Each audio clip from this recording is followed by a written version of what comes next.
Good afternoon, friends. Uh, as a part of e-content program, mm, I'm going to talk to you the very unique topic in the Constitution of India. Firstly, I would like to introduce myself. Myself, Rajkumar, Assistant Professor of Political Science, Government First Aid College, KR Nagar, Mysore District. So, in the Constitution of India, session 13th, I am going to talk to you. In the session 13, the fundamental rights from Article 25 to 32. In Article 25, so right to freedom of religion 25 to 28. So ಧಾರ್ಮಿಕ ಹಕ್ಕಿನ ಬಗ್ಗೆ ಧಾರ್ಮಿಕ ಸ್ವತಂತ್ರದ ಹಕ್ಕಿನ ಬಗ್ಗೆ 25ರಿಂದ 28ನೇ ವಿಧಿ ಹೇಳುತ್ತೆ ಅಂತ. 25ನೇ ವಿಧಿಯ ಪ್ರಕಾರ freedom of conscience and free professional practices and propagations of religion ಅಂತ. ಯಾವುದೇ ಧರ್ಮವನ್ನು ಉಪಾಸನ ಮಾಡುವ ಅಥವಾ ಅದನ್ನ ಆಚರಣೆ ಮಾಡುವಂತಹ ಅಥವಾ ಅದನ್ನು ಪ್ರಚಾರ ಮಾಡುವಂತಹ ಹಕ್ಕು ಇದೆ ಅಂತ 25ನೇ ವಿಧಿ ಹೇಳುತ್ತೆ. 26ನೇ ವಿಧಿ ಪ್ರಕಾರ article 26 freedom to manage religious affairs. So ಧಾರ್ಮಿಕ ವ್ಯವಹಾರಗಳನ್ನು ಮಾಡೋದಕ್ಕೆ ಪ್ರತಿಯೊಬ್ಬರಿಗೂ ಸ್ವತಂತ್ರ ಇದೆ ಅಂತ 26ನೇ ವಿಧಿ ಹೇಳುತ್ತೆ ಅಂತ. 27ನೇ ವಿಧಿ freedom from payment of taxes for promotions of any religion. 27ನೇ ವಿಧಿ ಪ್ರಕಾರ ಯಾವುದೇ ಧಾರ್ಮಿಕ ಅಭಿವೃದ್ಧಿಗಾಗಿ ಇರುವಂತಹ ವಿಷಯಗಳಲ್ಲಿ ಯಾವುದೇ ರೀತಿಯ ತೆರಿಗೆಯನ್ನು ಏರಬಾರ್ದು ಅಥವಾ ತೆರಿಗೆ ರಹಿತವಾಗಿರಬೇಕು ಅಂತ 28ನೇ ವಿಧಿ ಹೇಳುತ್ತೆ.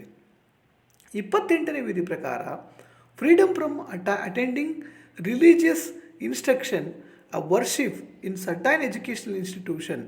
28ನೇ ವಿಧಿ ಪ್ರಕಾರ ಪ್ರತಿಯೊಬ್ಬರಿಗೂ ಕೂಡ ಧಾರ್ಮಿಕ ಸಮಾರಂಭಗಳಲ್ಲಿ ಭಾಗವಹಿಸುವಂತಹ ಅಥವಾ ಧಾರ್ಮಿಕ ಗುರು ಕೊಡುವಂತಹ ಯಾವುದೇ ರೀತಿಯ ಇನ್ಸ್ಟ್ರಕ್ಷನ್ಗಳನ್ನು ಪಾಲಿಸುವಂತಹ ಅಥವಾ ಶೈಕ್ಷಣಿಕ ಸಂಸ್ಥೆಗಳಲ್ಲಿ ಧಾರ್ಮಿಕ ಅಂಶಗಳನ್ನು ಹೇಳುವಂತಹ ಹಕ್ಕು ಇದೆ ಅಂತ 28ನೇ ವಿಧಿ ಹೇಳುತ್ತೆ.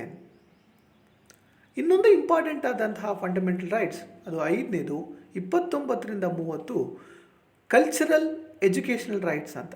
ಶೈಕ್ಷಣಿಕ ಮತ್ತು ಸಾಂಸ್ಕೃತಿಕ ಹಕ್ಕು 29ರಿಂದ 30.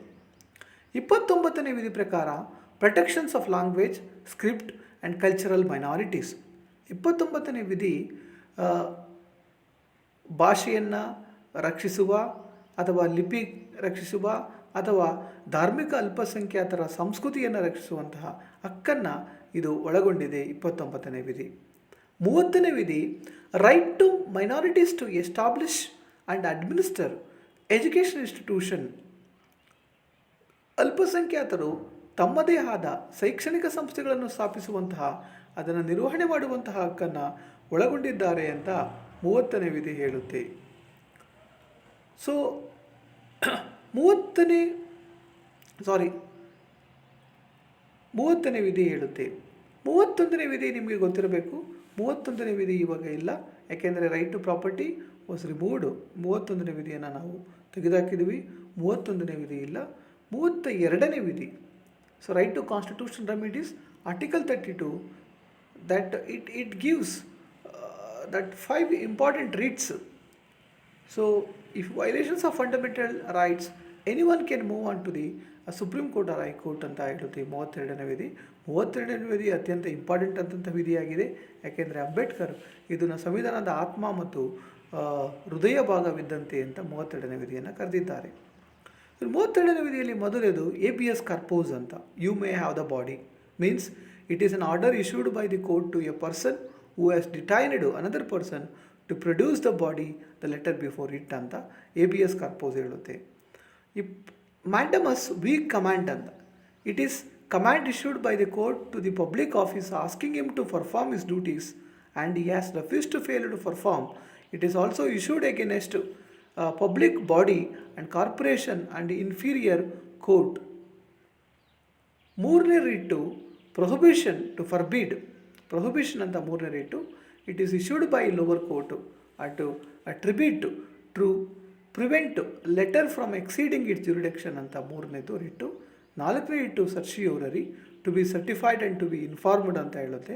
It is issued by the higher court to lower court and tribunal either to transfer a case pending with a latter to itself or squash the order letter in a case. ಐದನೇದು quo warrant.